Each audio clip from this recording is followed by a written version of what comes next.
So ngayon, Maghanap Ah, na kayo. ano yun Chris? Tubing? So, kailangan po natin yung hagdanan, no? Imposible po pag walang hagdan na dala. Maghanap po tayo ng isang puno na itubing natin. So, bakit ginagawa itong tubing, Brad Chris? Para hindi pasukan ng insekto yung para malinis sa tingnan. Okay, so ginagawa yung tube na tinatawag nila para hindi din po mapasukan ng insekto yung bunga at para din po malinis tingnan. Okay, so talagang yung number 1 na kalaban nila dito is yung mga insekto, no? Isang kagat lang ng insekto, isang tusok lang, automatic reject na po yung mga bunga niya. Kasi after tusok po, mangingitim po yung mga natusukan. Okay, naghahanap po tayo ng isang bunga na matutube natin.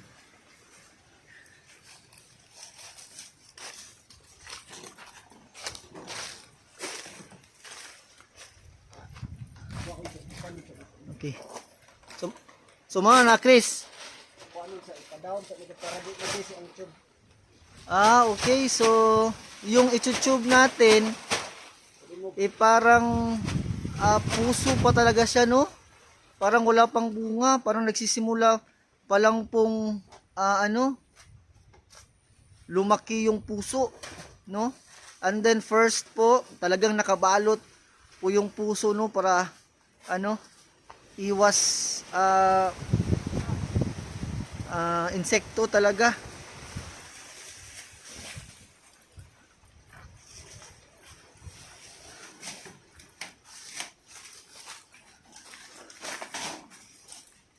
So muna na Chris. Sa may itube mo na wa may bunga. Ha? Naa? Dapit.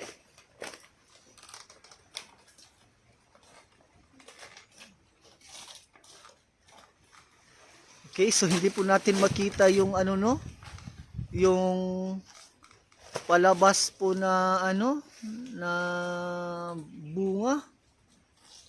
Andun sa ibabaw. Parang nasa gitna.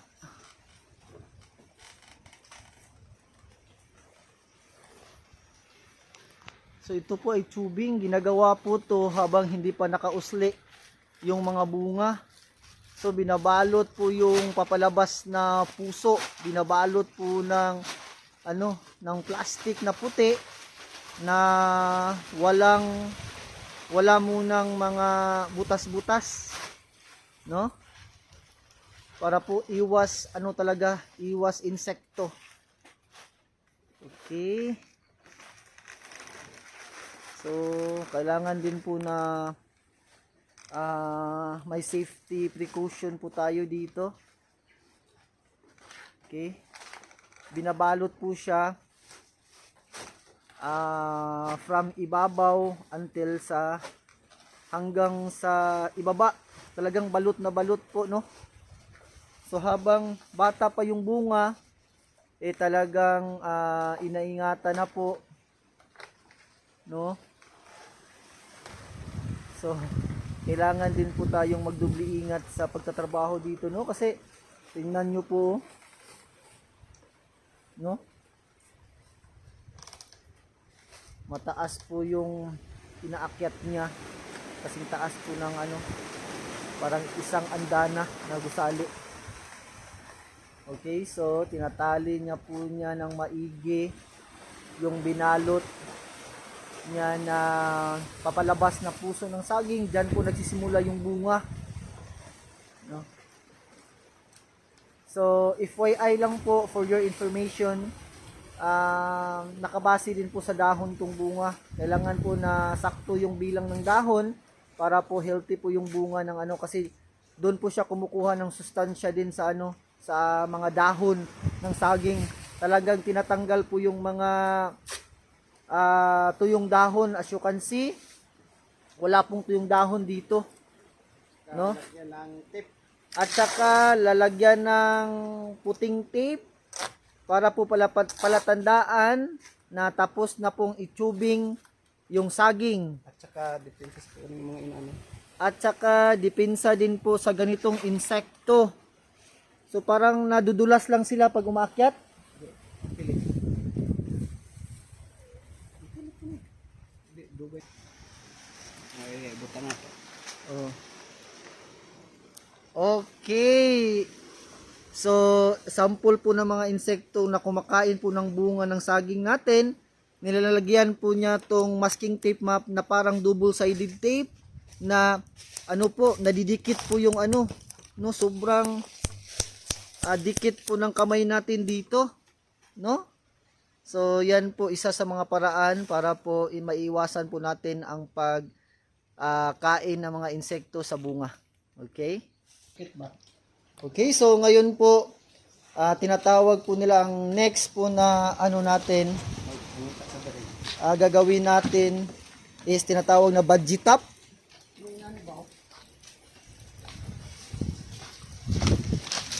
Tingnan po natin kung ano.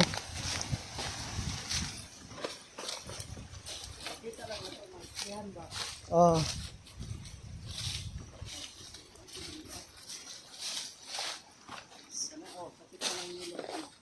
Asa?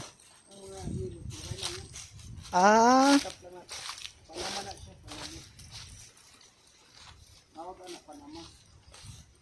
Ang sakit. So, tawag po sa sakit ng dahon is panama. Pag nagihilo na po yung dahon ng saging, talaga pong tinatanggal nila at saka ini-sprayhan po para po maiiwasan po ang sakit ng dahon. Kasi like sa sinabi ko kanina, yung dahon po, malaking factor po yung dahon sa bunga ng ano, sa bunga ng saging. Asa? Dapat sprayhan muna bago ano. So, ang gagawin natin dito, ito yung budgie top, Chris, no? Bunch top? Ban. Okay. So, ang gagawin po natin, bago po natin putulin yung total putol po yung saging, i-sprayhan po natin. Bakit, Chris? Para maano ang insekto mamatay. Okay, para mamamatay po yung insekto. Okay. So, bago po Abot dire. Di ko lang abot dire sa dakyo ato ni makasakop ba.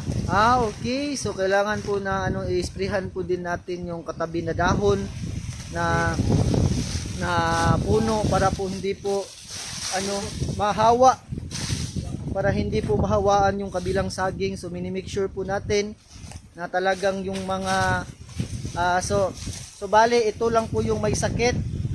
So hindi lang po dito tayo magi-spray, pati po sa nakapalibot na na puno ng saging. So aside po sa mismong may sakit, nakapag-spray po tayo ng mga 5 saging po sa palibot niya para po hindi po mahawaan yung katabing saging, at saka po pinutol na po yung dahon na may sakit.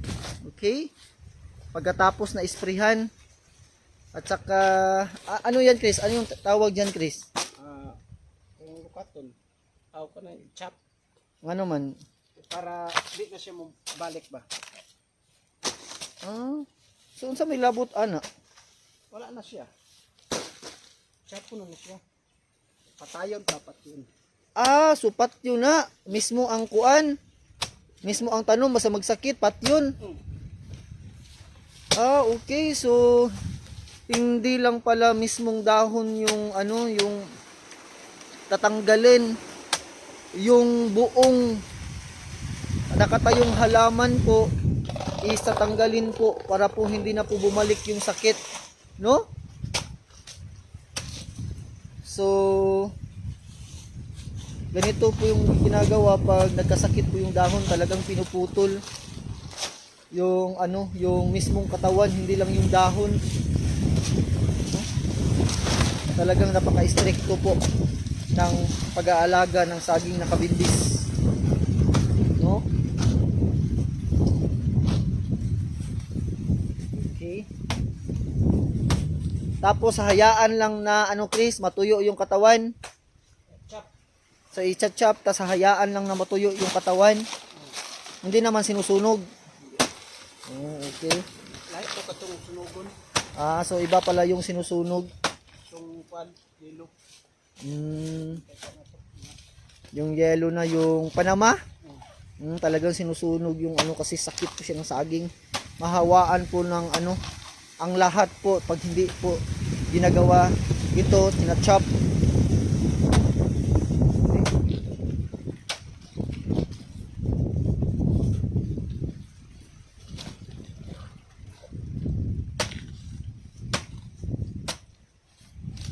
Okay, so isang puno talagang china-chop-chop. So pati yung foundation ng puno, no, talagang tinatanggal.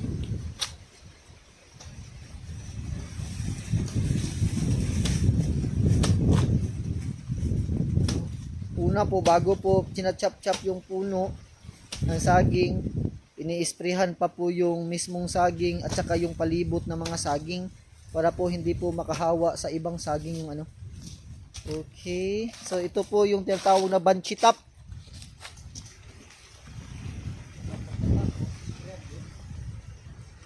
Okay, so pagkatapos isprayhan naman. Okay. Okay, so ito ini-sprayhan na naman. Patay yung ano dito. Talagang patay yung sakit dito kasi sa spray. No? Okay, talaga ano.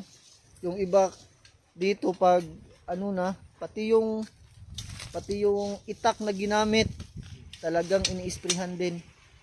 No? Ang galing, ang galing. So, ang next na gagawin po natin is yung pagsasaker.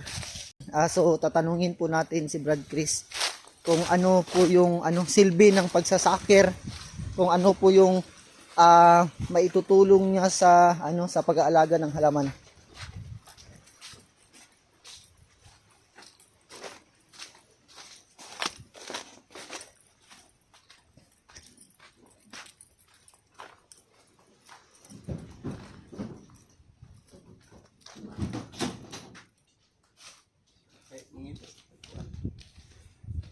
So, iyan lang, itak lang yung gagamitin natin, Brad Chris. Decide din. May gagamitin din na fungicide. Oh, ito yung Insecticide. Insecticide. Moro gyapon. Fungicide at saka insecticide parang same lang. Para hindi matapod-tapod ang sakit na.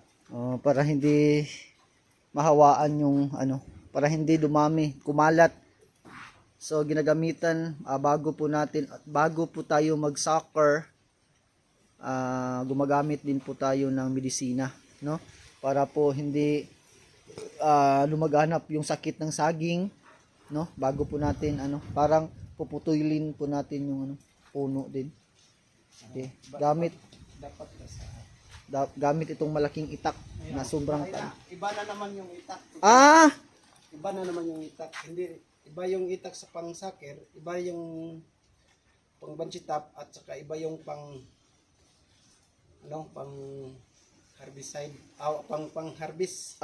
So kada Iba. proseso po iba-iba po yung Gamit. yung itak na ginagamit natin, iba po yung pagsasakir, iba po yung pangbabanjitap at iba din po yung pagha-harvest. Okay, para po maiwasan po natin na makontaminate po yung ano, at saka yung ginagawa niya is nilalagyan po niya ng medisina yung ano, yung itak na gamitin. Okay? Tama, dito mag-isa ka ito naman. Para dito lang siya minti para pagkuha nimo andam na siya. Para sa dison ba? Ah, Wala man. nawala. So, okay. So, kailangan lang talaga na magkaibang itak po yung gagamitin natin sa magkaibang proseso para po hindi po mahawa yung mga halaman na gagamitan ng itak at saka nilalagyan din po niya ng parang pinapaliguan niya ng ano na medisina, insecticide. Okay. So maghahanap na po tayo ng bunga na isasaker. Ini. Okay lang. So bakit po natin sinasakir yung ano, Chris?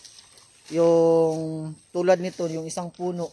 Bakit po natin isasakir? Ano po yung silbi ng sakir? Para hindi siya kung magpakain ka ng saging, hindi na makakain yung ano.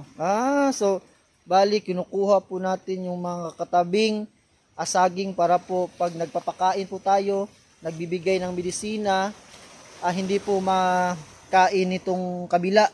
No, para makakain yung may bunga lang para yung makakain is yung may bunga lang na puno. para ano, Okay. para madali lang malaki yung ano. Para madali lang po yung lalaki yung bunga. So parang itong katabi niya na ano na puno, ito yung kakompetensya niya, no? So tinatanggal po natin yung mga ano parang mga seedling, no? At iiwanan lang po natin yung may bunga na saging. Okay? Para po masulo niya po ang lahat ng sustansya, mga medisina na inilalapat po natin sa kanya habang lumalaki po yung bunga niya. Ito po, may bunga na sa itaas. Okay. So tapos na. Okay.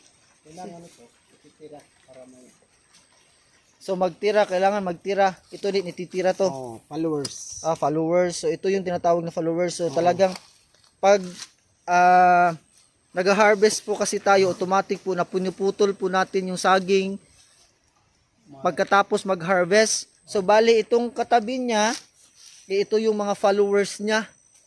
Okay? So yung iba lang, yung exist lang talaga yung tinatanggal.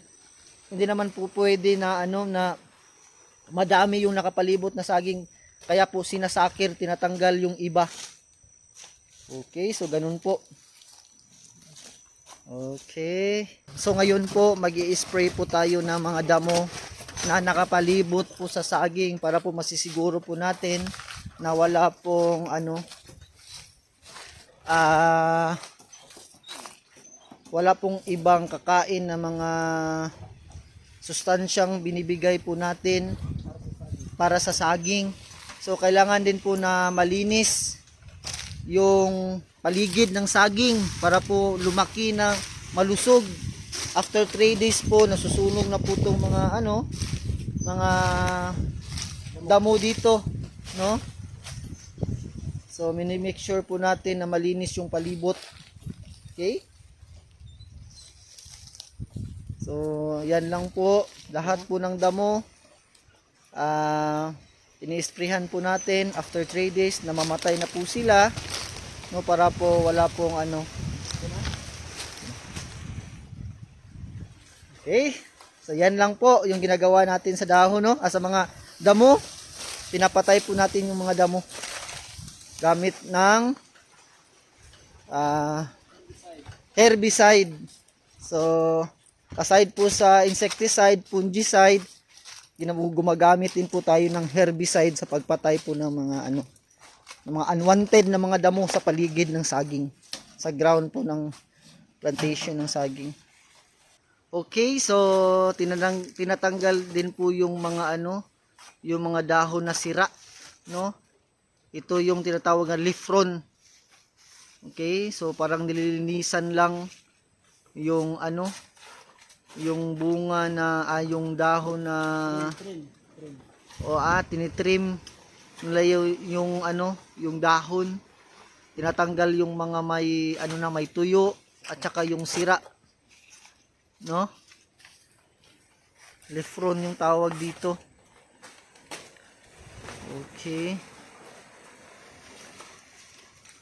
Parang trinitrim, parang ginugupitan, no? Gamit itong mahaba na may parang itak na kawayan, no? Kawayan na may nakadugtong na itak. Para hindi na po sila gumagamit ng hagdanan. Ito po. Okay. Okay na. So, ayan po, no? So, naipakita ko na po sa inyo kung ano yung mga basic na ginagawa po ng mga farmer po dito sa Cavendish Banana Plantation. So, nakita po natin kung paano po alagaan yung puno hanggang sa bunga, no? Talagang napaka-stricto nila pagdating po sa pag-aalaga nito kasi po talagang pagkatapos ng harvest ini-export pa po talaga nila sa ibang bansa yung mga bunga at saka kumikita po ng dolyares, no? So nakita nyo po na ano, sa paglabas pa lang yung puso ng saging, binabalot na po ng puti, no? Na sobrang sarado, walang butas, na puting plastic para po masiguro po natin na wala pong insekto na dadapo, nakakain sa mismong puso ng saging. At saka po nilagyan po ng puting tape sa katawan ng saging para dun po may mga insekto po na gumagapang pataas kasi hindi po sila lumilipad. Dun lang po sila nakadikit sa nilagay po natin na puting tape. At saka po pag lumalaki na po yung bunga, ang ginagawa po nila is nag-flowering po sila. Yun po yung nire-remove, tinatanggal nila yung mga tuyong bulaklak ng saging, no? At pagkatapos din po noon, tinatanggal din nila yung excess na bunga sa ibaba, yung tinatawag nilang weak na po na bunga, at iniiwan po nila yung mga magandang klase ng bunga.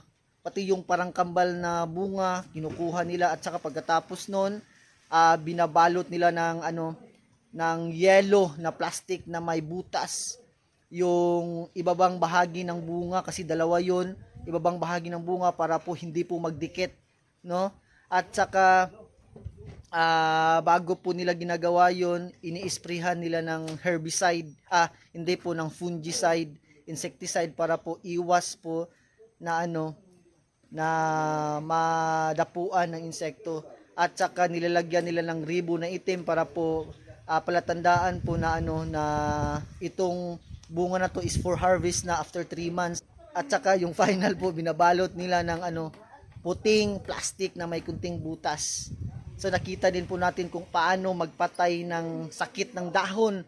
Talaga pong nilalagyan yung ini-sprayhan ng herbicide yung puno at saka yung palibot ng puno para po hindi po mahawa yung magkadikit na bunga bago po natin pinuputol, no? Yung tawag doon is ano yung tawag doon, Chris? Yung pinuputol natin yung bunga dahil may sakit. Yung china-chop natin, banjitap. Banjitap. So yun po yun. So at saka china-chop po natin yung bunga, and then pag natapos na, nilalagyan na naman ng ng medisina. So, ganun din, ini-sprayhan din natin po yung mga damo sa ibaba ng saging sa ground mismo, no? After 3 days namamatay na po sila dahil po may ginamit po tayo na na herbicide. At saka po nagli-leaf prune po tayo, tinatanggal po natin yung excess ng mga dahon, yung mga tuyong dahon, at saka para po parang nagtitrim lang po tayo ng ng dahon. So yan lamang po ay basic po sa mga planters dito. So sana po nag-enjoy po kayo sa video natin ngayon. Sana po ay may kunting kaalaman po kayong natutunan sa ating vlog ngayon. Sa mga may plano pong magsimulang mag-alaga ng saging dyan, hindi naman po kailangan malaki yung lupa. Basta lang po may matamnan po tayo. So I hope po na nakakatulong po yung video natin ngayon.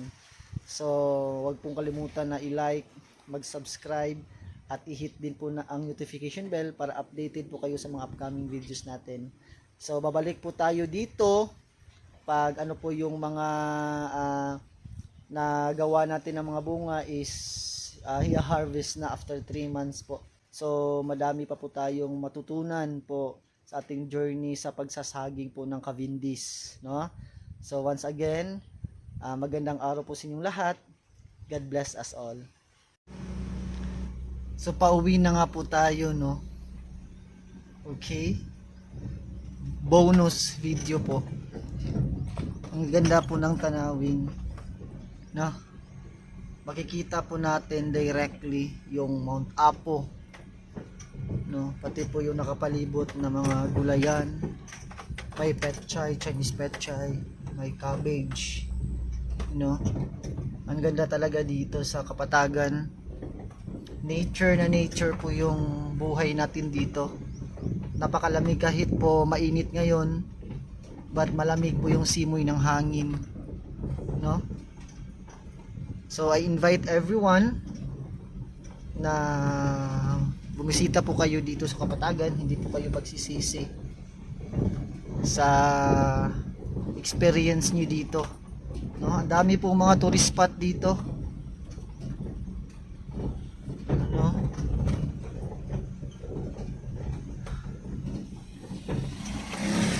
Okay, napakalamig na lugar, napaka-presko po.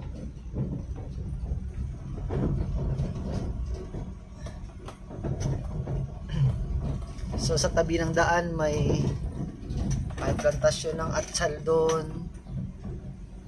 Okay, madadaanan po natin yung mga pananim po dito sa bungad ng Mount Apo, pinakamataas na bundok dito sa Pilipinas. May mga buga na po, ayun, may mga pula, kunting pula lamang. Okay,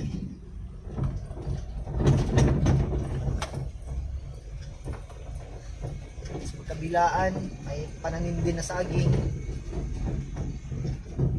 It was a nice adventure po today, no? Nag-cover po tayo ng paano po alagaan yung pananim na Cavendish, no? Nakita po natin na hindi po pala basta-basta na mag-alaga ng saging, lalo na pag Cavendish. Sinusuguro po natin yung yung quality po ng bunga, no? Ilalagyan po natin ng medisina, binabalot po natin ng binabalot po natin ng mga plastic, yun. So ayan po, may mga farmer din po dito sa tabing daan, no? Inahanda nila po yung yung lupa para po taniman. Okay, andito po tayo ngayon sa BCS branch Kapatagan. Magwi-withdraw po tayo ng konting allowance, no? After po nating mag-vlog, nautusan po tayo ni Mrs. kasi po malapit lang naman po dito yung BCS. May ATM po sila dito. So kung mangyari po na maubusan kayo ng pera, may malapit po na ATM machine dito, no? Ito pong BCS, katulong din po ito sa emergency. So dito po ako weekly pag nag-withdraw po ako ng konting allowance, no? Kami ni Mrs. at mga bata. Okay, punta na po tayo sa loob. Nabisuhan po tayo ng security guard na naubusan po ng laman yung ATM nila. So okay lang, balik lang daw po tayo mamayang konti, mga hapon, para sure. So yun po yung nangyari.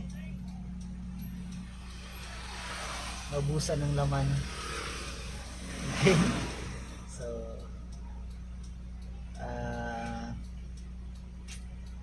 uwi na po tayo ng bahay. May gagawin pa po tayong trabaho doon. Tatawag pa po yung employer natin mamaya na Australiano. May catch up po kami ngayong umaga. Sana po hindi pa po siya tumawag, no? Okay, so pauwi na po tayo. Salamat po sa panonood.